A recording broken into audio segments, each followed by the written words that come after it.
Hi guys, my name is Peter C. Dugba Jr., mathematics instructor at the University of Liberia and your math tutor. And in my today's video, I will be discussing trigonometry. Particularly under trigonometry, we'll be looking at the basic definitions of trigonometric, the different trigonometric functions. And in the next video, we will discuss other trigonometric identities like the Pythagorean identities, the cosine, the sum identities, the double angles identities, half angles, and other identities of trigonometric functions. So let's get started. What is a trigonometry? What do we mean if we say trigonometric? So trigonometry basically means triangle measurement. That's the reason why the word trigonometric was derived.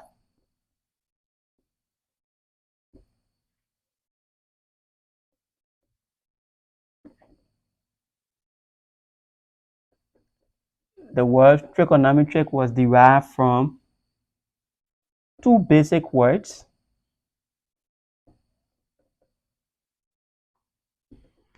Trigona, which means triangle, and metron, which means measurement. So trigonometric is all about how we measure the size of a triangle, the angles of a triangle, and so forth. It's just all centered around triangle. So there are basically three types of trigonometric functions. And those trigonometric functions have their inverses. So those basic trigonometric functions are: one, we have the sine. So I'm just going to put it in a kind of tabular form. So the trigonometric function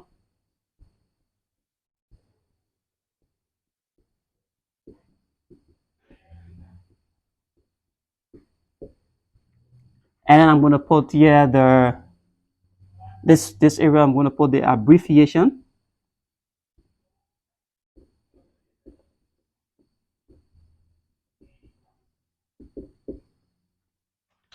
And the definition.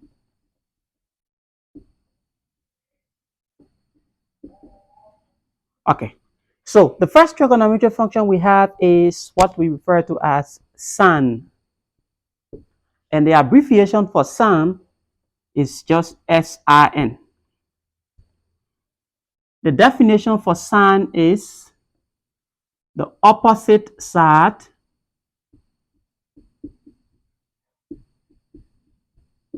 divided by the hypotenuse. And the next trigonometric function we have is called the cosine. So I just read all of them. The third one is the tangent.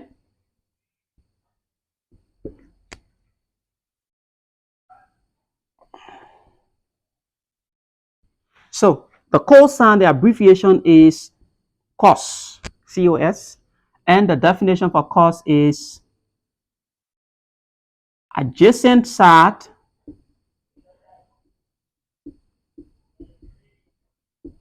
divided by hypotenuse.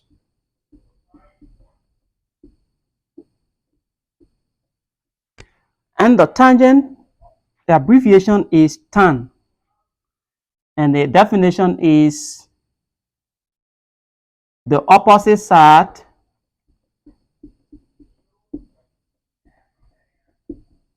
all over the adjacent side.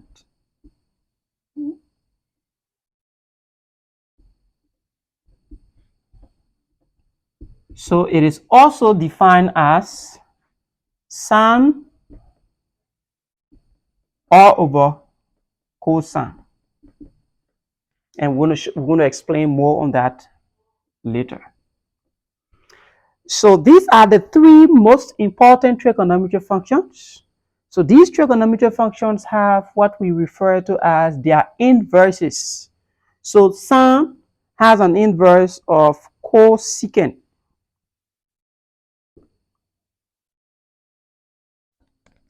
Cosine has an inverse of secant, and tangent has an inverse of cotangent.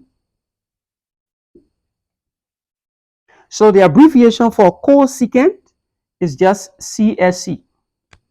The abbreviation of secant is just SEC, sec. The abbreviation of cotangent is COT, cot.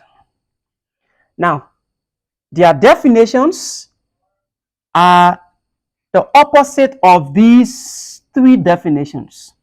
So for sine, since the inverse for sine is cosecant, so the definition for cosecant will be the reverse of this definition, which is hypotenuse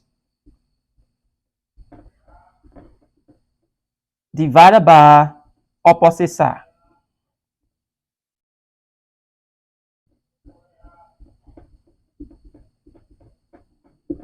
And for secant, since the definition for cosine, since the inverse of cosine is secant, so secant's definition will be the reverse of cosine definition. So we will have hypotenuse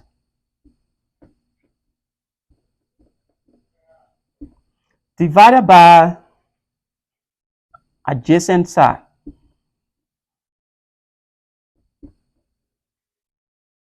And then cotangent, remember tangent inverse is cotangent.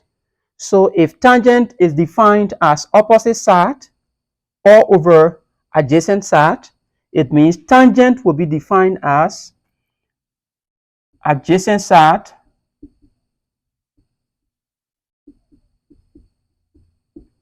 or over opposite side.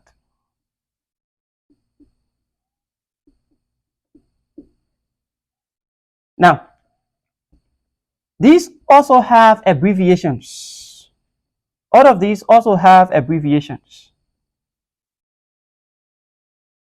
So this cotangent, the same way tangent has an identity of, or it is also defined as sine over cosine, this cotangent is also defined as cosine or over sine. Now, so these have abbreviations as well. So if you check in all of the books, you will see that because we will most times be working with opposite side, hypotenuse, adjacent side, so we just refer to it as OPP, opposite side, or for short, you just say opposite, divided by hypotenuse, HYP. And then for this one, the same thing, adjacent, ADJ, divided by hypotenuse, which is HYP. The same thing with this, opposite side, or over the adjacent side. And the hypotenuse over opposite, you have HYP over OPP. And then the next one, you have HYP again, or over ADJ. And then this last one is ADJ or over OPP. So what do we mean if we say ADJ, OPP, HYP? What do we mean? If you have a rectangle, for example, if you have a rectangle, say we have a rectangle right here like this.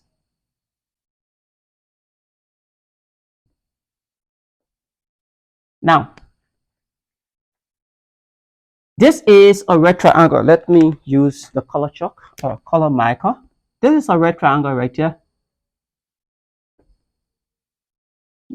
Now, if you look at this rectangle, the longest side of this rectangle is this portion. And that longest side is exactly what we refer to as the hypotenuse.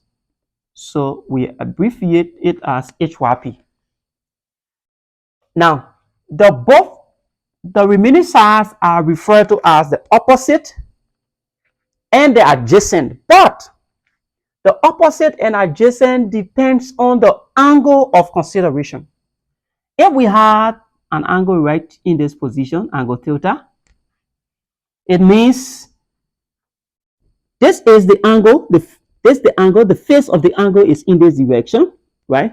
So it means this angle is facing this position. So because it is facing this position is referred to as the opposite side to this angle. And then this side now is like something that is beside you. It's referred to as the adjacent side. Remember, adjacent to a particular angle. Adjacent side to this angle. If we were dealing with an angle in this position, for example, theta now is being moved right here.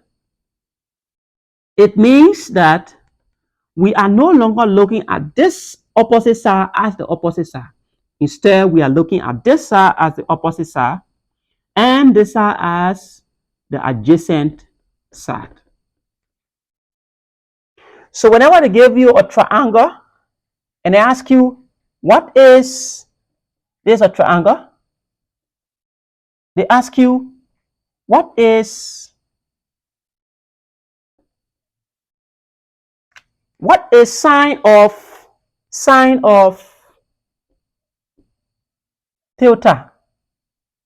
So we know that sine of theta or sine of a particular angle, right, is equal to the opposite side to that angle divided by the hypotenuse, which is the longest side. So assume we have some 3 right, or some 5 right there. Okay, let's solve it. We have 3 times 3 is 9. So it's so you have 9 plus 4. So this is now 13. So you have the square root of 13 right there. Assume you have something like this. So if you are asked, what is sine of theta, right? So sine of theta now, you must be able to define sine of theta first. We know that sine definition is opposite side all over hypotenuse. So you now come at this angle. Which side is opposite to this angle? This is the side that is opposite to this angle, right? This is the side that is opposite to this angle. So this side that is opposite is 3. So this is 3. Which side is the hypotenuse, which is the longest side? The hypotenuse is the square root of 3.